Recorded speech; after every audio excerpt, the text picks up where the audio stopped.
परिचय। हम अपने आसपास अनेक प्रकार के पौधों तथा जंतुओं को देखते हैं। श्रुति, क्या तुम जानती हो कि इस पृथ्वी पर जंतुओं की लगभग 10 लाख से अधिक तथा पौधों की लगभग 5 लाख से अधिक प्रजातियां पाई जाती हैं? एक ओर जहां सूक्ष्मदर्शी देखे जाने वाले बैक्टीरिया, जिनका आकार कुछ माइक्रोमीटर होता है, पाए जाते हैं, वहीं दूसरी ओर 30 मीटर लंबे नीले हेल या कैलिफोर्निया के 100 मीटर लंबे रेडवुड पेड़ भी पाए जाते हैं। कुछ चीड़ के वृक्ष हजारों वर्ष तक जीवित रहते हैं, जबकि कुछ कीट जैसे मच्छरों का जीवन काल कुछ ही दिनों का होता है। प्रत्येक जीव एक दूसरे से भिन्न होता है। हाँ, हमारी कक्षा में भी कोई 2 छात्र एक समान नहीं है। अनुराग लंबाई में सबसे लंबा है, जबकि शिल्पा लंबाई में सबसे छोटी है। इसी प्रकार दीप्ति की नाक पैनी तथा नोकदार है, जबकि अक्षय की नाक चपटी तथा चौड़ी है। कृति के हाथ तथा हथेलियां भी छोटी हैं, जबकि दीपक के हाथ तथा हथेलियां बड़े हैं। ये सारी भिन्नताएं एक ही प्रजाति के अंदर हैं, किंतु एक ही वंश के अंदर कुछ समानताएं पाई जाती हैं, जैसे कि मनुष्य, चिंपांजी, गोरिल्ला तथा बंदर एक जैसे ही प्रतीत होते हैं। इसी प्रकार कुछ पौधों जैसे खरबूज, तरबूज, करेला, कद्दू, लौकी, खीरा आदि भी कई समानताएं पाई जाती हैं।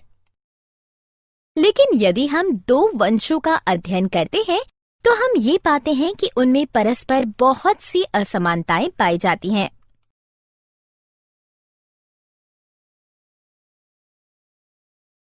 चलो एक क्रियाकलाप करके ये जानते हैं कि एक ही वंश के अंदर क्या-क्या समानताएं हैं तथा उसके अन्य वंशों से क्या असमानताएं हैं। जब हम देसी और जर्सी गाय के शारीरिक गुणों का अध्ययन करते हैं, तो हम ये पाते हैं कि उनके गुणों में बहुत ही कम अंतर होता है।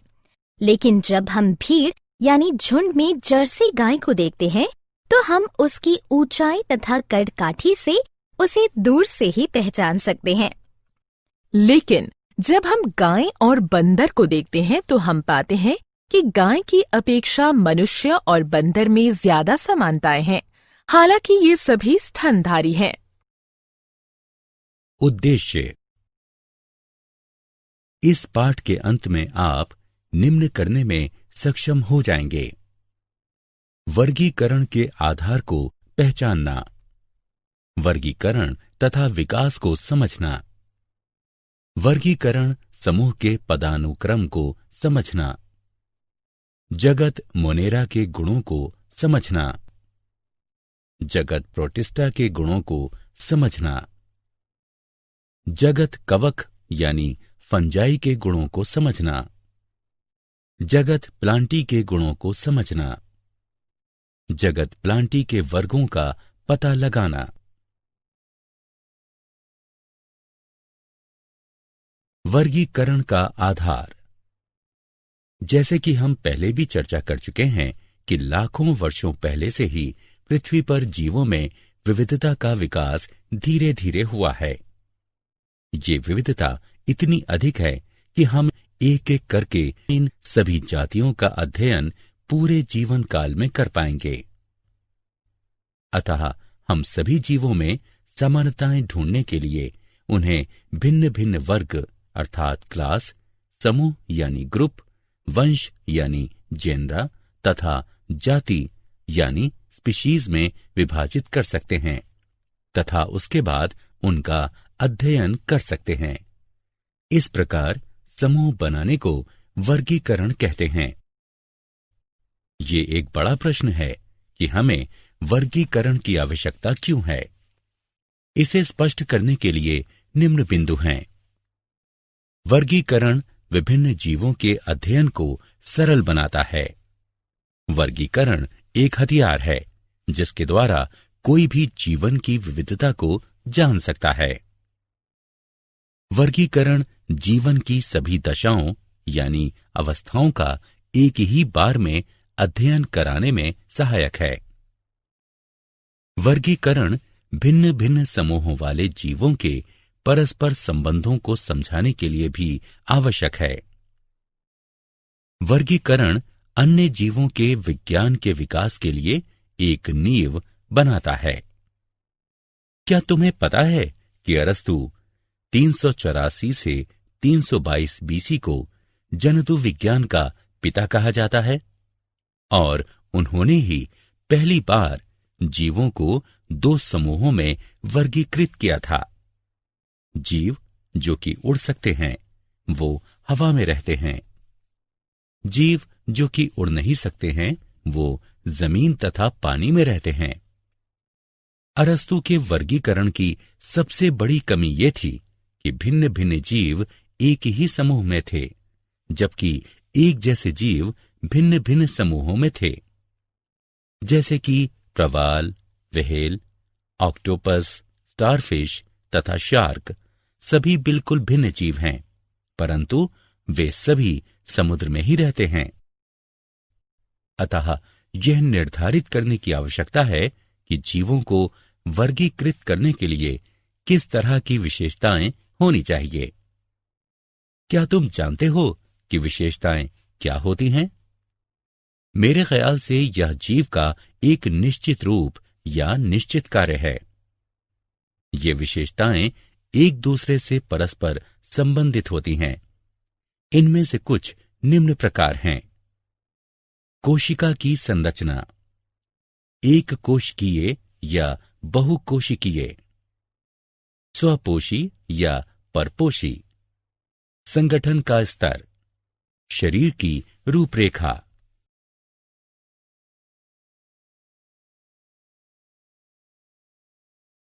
वर्गीकरण और विकास। ऐसा माना गया है कि वर्तमान में पृथ्वी पर उपस्थित सभी जीवित जातियों को 2 शताब्दी पूर्व उनकी मौजूदा दशा में देखा गया था। हम सभी यह जानते हैं कि जैव विकास के आधार पर जातियों के उद्भव यानी उत्पत्ति तथा उनकी विविधता का वर्णन किया गया है। पीढ़ी दर पीढ़ी जातियां धीरे धीरे बदलती गईं। समय दर समय अंतराल के बाद पौधों तथा जंतुओं के भिन्न भिन्न समूहों की उत्पत्ति हुई। परिणाम स्वरूप विभिन्न विभिन्न जातियों की उत्पत्ति हुई तथा प्रत्येक जाति ने स्वयं को एक निश्चित पर्यावरण के अनुकूल ढाल लिया। जैव विकास विभिन्न जातियों में समानता की भी व्याख्या करता है। यही कारण है कि उन सभी जीवों में समानता पाई जाती हैं जिनके पूर्वज एक ही थे। अतः विभिन्न रूपों वाली एक एकल पूर्वज जाति जो कि कुछ अलग अलग भौगोलिक क्षेत्र में वास करती है के विकास को अनुकूली विकिरण कहा गया। जैव विकास की प्रक्रिया की गति के अंतर्गत हमने जीवों के कुछ ऐसे समूहों को पाया जिनकी शारीरिक संरचना में प्राचीन काल से लेकर आज तक कोई खास परिवर्तन नहीं हुआ है। इस प्रकार के जीवों को आदिम अथवा निम्न जीव कहते हैं, जबकि जीवों के कुछ ऐसे समूह भी पाए गए जिनकी शारीरिक संरचना में प्राचीन काल से लेकर आज तक परिवर्तन हुआ है। इस प्रकार के जीवों को उन्नत अथवा उच्च जीव कहते हैं।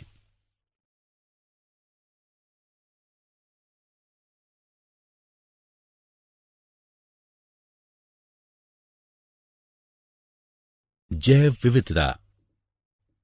हम यह परिभाषित कर सकते हैं कि जीवन की विविधता को जैव विविधता कहते हैं। विभिन्न जीव रूप पर्यावरण के साथ साझा करते हैं तथा एक दूसरे को प्रभावित भी करते हैं। परिणाम स्वरूप विभिन्न जातियों के स्तर समुदाय अस्तित्व में आए। विकास की प्रक्रिया के दौरान मानव ने भी भूमि, जल तथा वायु के कुछ विशेष गुणों को प्रभावित करके पर्यावरण के संतुलन को बदल दिया। एक अनुमान के मुताबिक पृथ्वी पर जीवों की करीब 1 करोड़ प्रजातियां पाई जाती हैं, जबकि हमें सिर्फ 10 लाख या 20 लाख प्रजातियों की ही जानकारी है। इन जीवों में से लगभग 10 लाख जीव कीट यानी कीड़े हैं। इन जीवों में से लगभग 50% जीव गर्मी और नमी वाले भाग में रहते हैं। पृथ्वी पर कर्क रेखा और मकर रेखा के बीच के क्षेत्र में जो गर्मी और नमी वाला भाग है, वहां पौधे और जंतुओं में काफी विविधता पाई जाती है। अतः ये क्षेत्र मेगा डाइवर्सिटी क्षेत्र कहलाता है। अनुकूल वातावरणीय दशाओं की उपस्थिति के कारण कुछ देशों में जैव विविधता केंद्रीकृत है। पृथ्वी पर जैव विविधता का आधे से ज्यादा भाग कुछ एक देशों जैसे ऑस्ट्रेलिया, ब्राजील, कोलंबिया, इक्वाडोर, चीन, Bharat, Indonesia, Madagascar, Malaysia, Mexico, Peru और जायरे में केंद्रित है।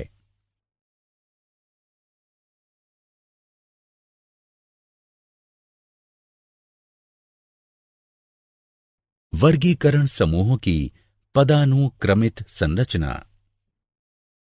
हम परिभाषित कर सकते हैं कि पदानुक्रम वर्गीकरण की एक ऐसी प्रणाली है जिसमें वर्ग की संवर्ग एक उचित क्रम के वर्ग में रखे गए हैं।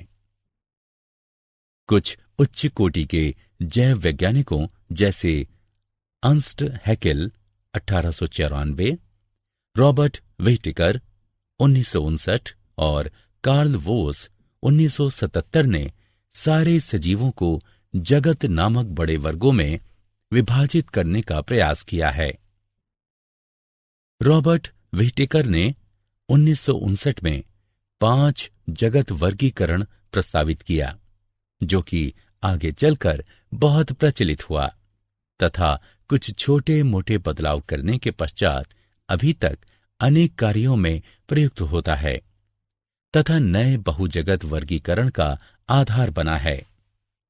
यह वर्गीकरण मुख्यतः पोषण के अंतरों पर आधारित है। रॉबर्ट व्हिटेकर की प्लांटी मुख्यतः बहुकोशिकीय स्वपोषी थी तथा उनकी एनिमेलिया मुख्यतः बहुकोशिकीय परपोषी थी, जबकि उनकी फंजाई यानी कवक बहुकोशिकीय मृतपोषी थी। शेष बचे 2 जगत मोनेरा तथा प्रोटिस्टा के अंतर्गत एक कोशिकीय तथा सरल कोशिकीय कॉलोनी थी।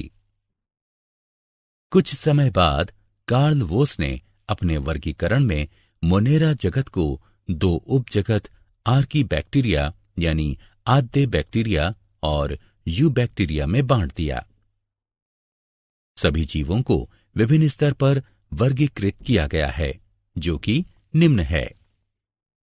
जगत, फाइलम जंतु, डिवीजन यानी पादप, वर्ग अर्थात क्लास, गण यानी ऑर्डर, कुल यानी फैमिली, वंश यानी जीन्स, जाति यानी स्पीशीज।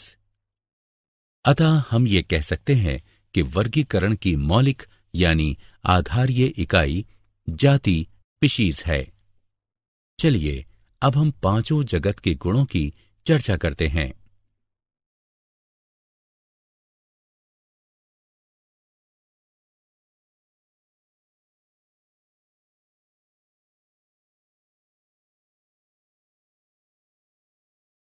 जगत मोनेरा। क्या तुम जगत मोनेरा के मुख्य गुणों को जानते हो, जो कि इस प्रकार हैं? इनमें केंद्रक भित्ति का अभाव होता है। ये राजधानी माइटोकॉन्ड्रिया तथा कशाभ 9-2 स्ट्रैंड विहीन होते हैं। ये एक कोशिकीय जीव होते हैं। इनके पोषण का मुख्य स्रोत अवशोषण है, किंतु कुछ समूह प्रकाश संश्लेषी अथवा रसायन संश्लेषी होते हैं। जनन प्रायः विखंडन अथवा मुकुलन यानी अलैंगिक विधि द्वारा होता है। मोनेरा की कोशिकाएं अति सूक्ष्म होती हैं। अधिकांश जीव में उभार युक्त कोशिका भित्ति पाई जाती है। उदाहरणार्थ एनाबीना, नॉस्टॉक, ओसिल्लेटोरिया। जीवाणु। जगत मोनेरा को 2 उपजगतों में विभाजित किया गया है। आर्कीबैक्टीरिया अर्थात आद्य बैक्टीरिया और यूबैक्टीरिया। जगत प्रोटिस्टा। सभी एक कोशिक यूकेरियोटिक को प्रोटिस्टा के अंतर्गत रखा गया है। प्रोटिस्टा में सरल संगठन पाया जाता है। या तो वे एक कोशिकीय होते हैं अथवा बिना किसी विशेषीकृत ऊतक वाले बहुकोशिकीय होते हैं। प्रोटिस्टा का यही सरल कोशिकीय संगठन उसे अन्य यूकेरियोट जैसे कि कवक, जंतु तथा पौधों से अलग करता है। प्रोटिस्टा शब्द का प्रथम प्रयोग एर्नस्ट हैकेल ने 1866 में किया था। प्रोटिस्टा को उच्च जगत की समानताओं के आधार पर विभिन्न समूहों एक कोशिकीय जीव जैसे प्रोटोजोआ, पादप सदृश प्रोटोफाइटा, अधिकतर एक कोशिकीय शैवाल तथा फंजाई यानी कवक सदृश अवपंक कवक और जल कवक में विभाजित किया गया था। प्रोटिस्टा लगभग उन सभी वातावरण में वास करते हैं जहां जल पाया जाता है।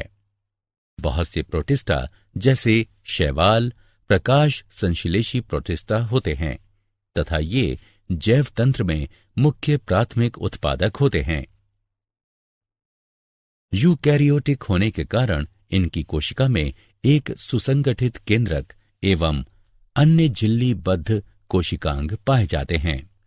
कुछ प्रोटिस्टा में कशाप एवं पक्षमाभ भी पाए जाते हैं। ये अलैंगिक तथा कोशिका संलयन एवं युग्मनज जाइगोट बनने की विधि द्वारा लैंगिक प्रजनन करते हैं। प्रोटिस्टा को क्राइसोफाइट, डाइनोफ्रेलेजिलेट, यूग्लिनाइट, अवंपक कवक तथा प्रोटोजोआ में विभाजित किया है। उदाहरणार्थ शैवाल, डाइएटम तथा प्रोटोजोआ। जगत फंजाई यानी कवक। इस जगत में प्रायः बहुकोशिकीय परपोषी अपघटक पाए जाते हैं। उदाहरणार्थ यीस्ट, म्यूकर, एगेरिकस इत्यादि। ये प्रायः परपोषी यानी मृतजीवी तथा परजीवी होते हैं। फंजाई हवा, जल, मिट्टी में तथा जंतु एवं पौधों में परजीवी के रूप में पाए जाते हैं। ये क्लोरोफिल युक्त जीव नहीं होते हैं। इनका शरीर कवक तंतु से बना होता है। कुछ एक कोशिकीय फंजाई जैसे ईस्ट का उपयोग रोटी तथा बियर बनाने के लिए किया जाता है। फंजाई की कोशिका भित्ति काइटिन तथा पॉलीसेकेराइड की बनी होती है।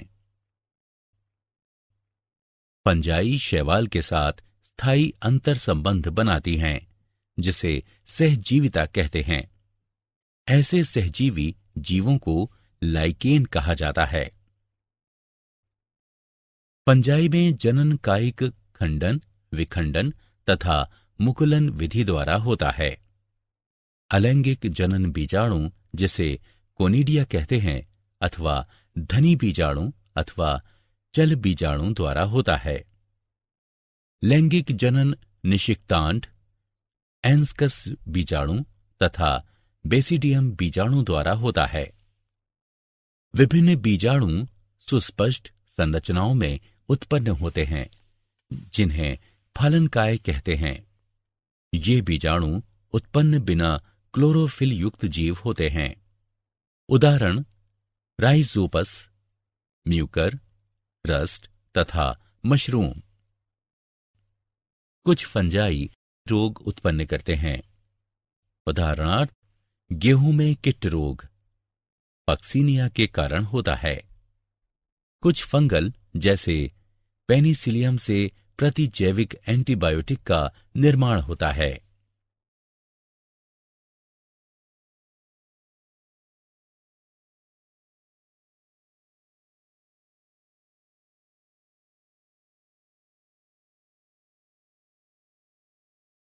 जगत प्लांटी अर्थात पादप। पौधे सजीव होते हैं तथा ये जगत प्लांटी के अंतर्गत आते हैं। पादप कोशिकाएं बहुकोशिकीय होती हैं, जिनमें हरित लवक तथा सेल्यूलोज की बनी हुई कोशिका भित्ति पाई जाती है। प्लांटी जगत में शैवाल, ब्रायोफाइट, टेरिडोफाइट, जिम्नोस्पर्म तथा एंजियोस्पर्म आते हैं। पौधों के वैज्ञानिक अध्ययन, जो कि वनस्पति विज्ञान कहलाता है, के अनुसार पौधों की वर्तमान में लगभग 3,50,000 जातियां हैं, जो कि बीज वाले पौधों, ब्रायोफाइट, फर्न तथा फर्न सम्मिश्र में विभक्त हैं। इनके अंतर्गत जानकारी वाले जीव जैसे कि पेड़, शाक, झाड़ियां, घास, लताएं, फर्न, मॉस तथा हरे शैवाल आते हैं। 2004 तक पौधों की लगभग 2,87,655 जातियां पहचानी गई थीं, जिनमें से 2,58,650 पुष्प वाले पौधे तथा 18,000 ब्रायोफाइट हैं।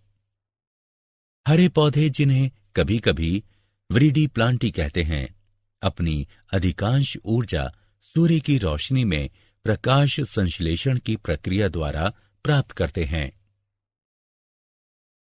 कुछ पादप जैसे कीटभक्षी पौधे तथा परजीवी आंशिक रूप से विषमपोषी होते हैं। ब्लेडर वर्ट तथा वीनस फ्लाई ट्रैप कीटभक्षी पौधों के उदाहरण हैं, जबकि अमरबेल यानी कस्कूटा परजीवी का उदाहरण है।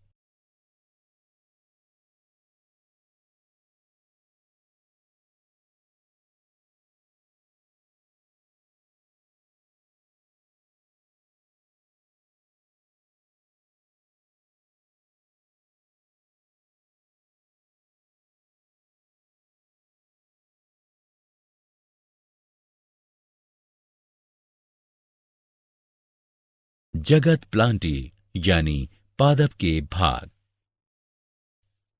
पौधों में प्रथम स्तर का वर्गीकरण इन तथ्यों पर आधारित है कि पादप शरीर के प्रमुख घटक पूर्ण रूपेण विकसित एवं विभेदित हैं अथवा नहीं। वर्गीकरण का अगला स्तर पादप शरीर में जल और अन्य पदार्थों को संवहन करने वाले विशिष्ट ऊतकों की उपस्थिति के आधार पर होता है। वर्गीकरण प्रक्रिया के अंतर्गत यह देखा जाता है कि पौधे में बीज धारण की क्षमता है अथवा नहीं। यदि बीज धारण की क्षमता है तो बीज फल के अंदर विकसित है अथवा नहीं। प्लांटी जगत को आगे दो भागों में बांटा गया है।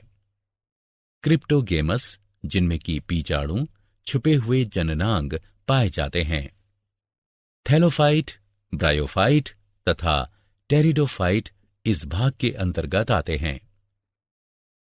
फेनेरोगेमस बीज वाले होते हैं। जिम्नोस्पर्म तथा एंजियोस्पर्म इस भाग के अंतर्गत आते हैं।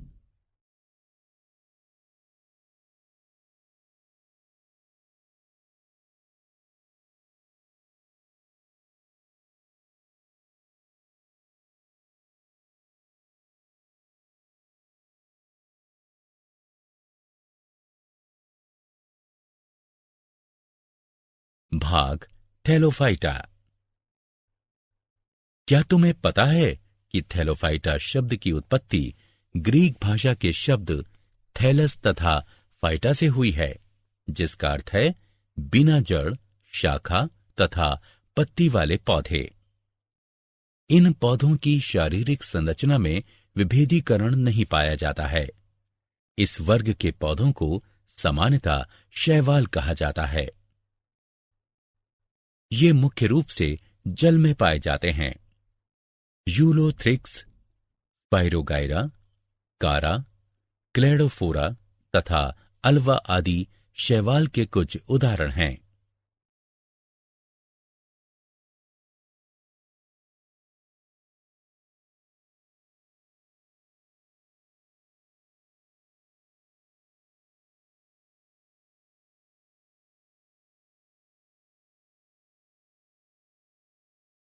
भाग ब्रायोफाइटा।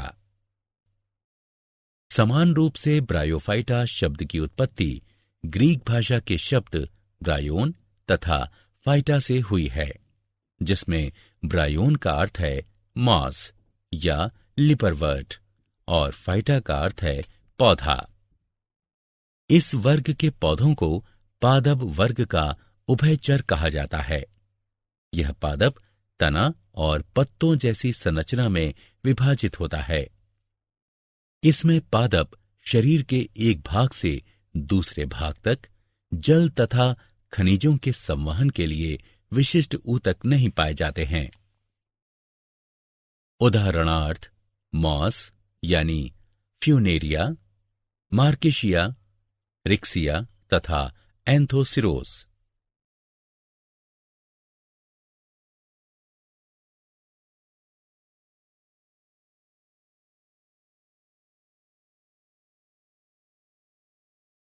भाग टेरिडोफाइटा।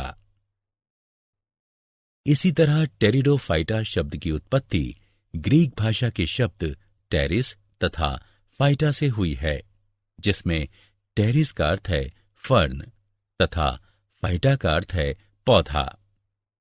इस वर्ग के पौधों का शरीर जड़, तना तथा पत्ती में विभाजित होता है। इनमें शरीर के एक भाग से दूसरे भाग तक जल तथा खनिजों के संवहन के लिए संवहन ऊतक भी पाए जाते हैं। उदाहरणार्थ Marsilea, Lycopodium, Selaginella, Equisetum, Azolla, Adiantum तथा ड्रायोपिटेरिस।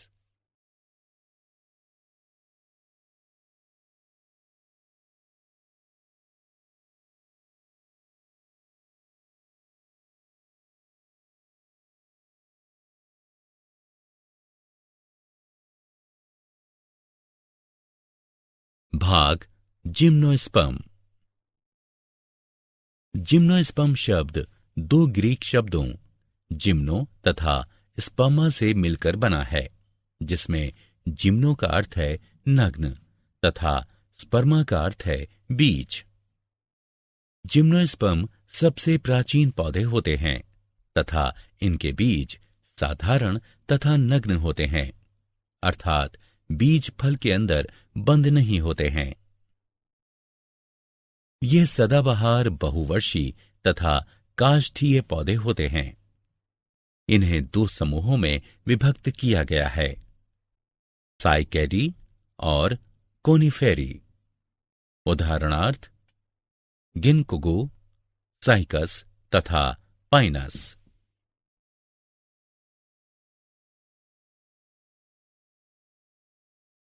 भाग एंजियोस्पर्म। एंजियोस्पर्म दो ग्रीक शब्दों एंजियो और स्पर्मा से मिलकर बना है। एंजियो का अर्थ है ढका हुआ और स्पर्मा का अर्थ है बीज। एंजियोस्पर्म अत्यधिक विकसित पौधे होते हैं। इनके बीजों का विकास अंडाशय के अंदर होता है, जो बाद में फल बन जाता है। पुष्प में जननांग समूह में पाए जाते हैं, अतः इन्हें पुष्पी पादप भी कहा जाता है। पौधे के भ्रूण में बीज पत्र पाए जाते हैं। ये बीज पत्र पत्तियों के सदृश होते हैं, इसलिए इन्हें बीज पत्ती भी कहते हैं। बीज पत्रों की संख्या के आधार पर एंजियोस्पर्म वर्ग को दो भागों में बांटा गया है।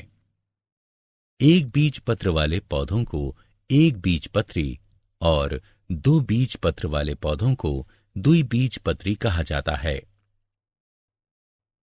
कुछ उदाहरण हैं पाइसम यानी मटर, सोलेनम यानी आलू, रोजा यानी गुलाब, फाइकस यानी बरगद, मेलिया यानी नीम, मेलस अर्थात सेब तथा मैंगीफेरा यानी आम आदि।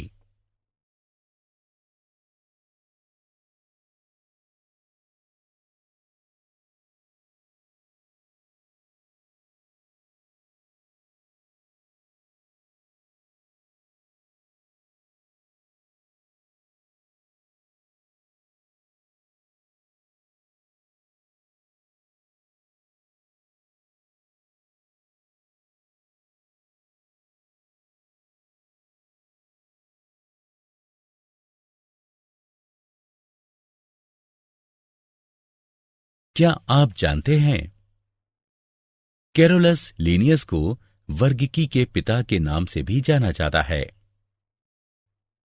वर्गीकरण का प्राकृतिक तंत्र अकारिक लक्षणों पर आधारित है तथा इसे जॉन रे ने प्रस्तावित किया था।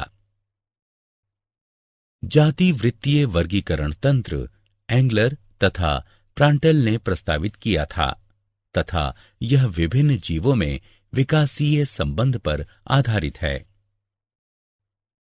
थॉमस कैवेलियर तथा स्मिथ द्वारा सन 2004 में दिए अपने वर्गीकरण में ऑर्की बैक्टीरिया को जीवाणु जगत का उपजगत बताया।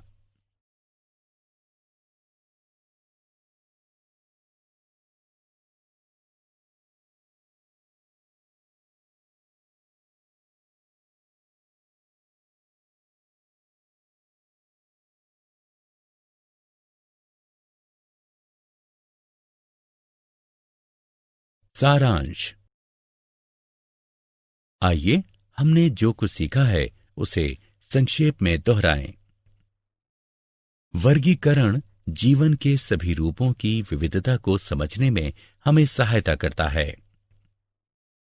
जीवन के रूपों का वर्गीकरण उनके जैव विकास से संबंधित है। जीवों को 5 जगतों में विभक्त करने के लिए उनमें निम्न गुण होते हैं। या तो जीव यूकेरियोटिक अथवा प्रोकैरियोटिक कोशिकाओं से मिलकर बने होते हैं, या तो जीव एक कोशिकीय या बहुकोशिकीय होते हैं, या तो जीवों में कोशिका भित्ति पाई जाती है, या तो जीव अपना भोजन स्वयं बनाते हैं।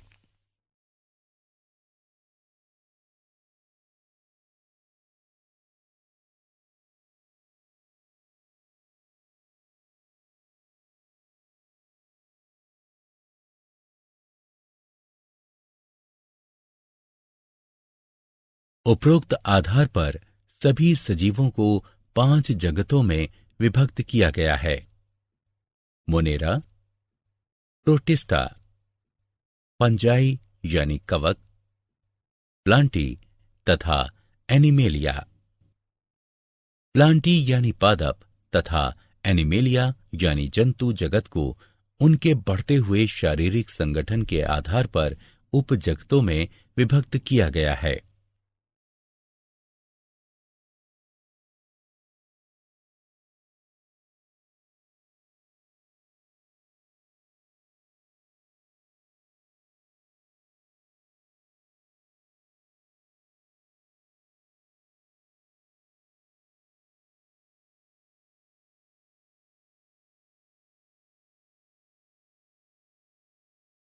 पौधों को 5 समूहों में विभक्त किया गया है।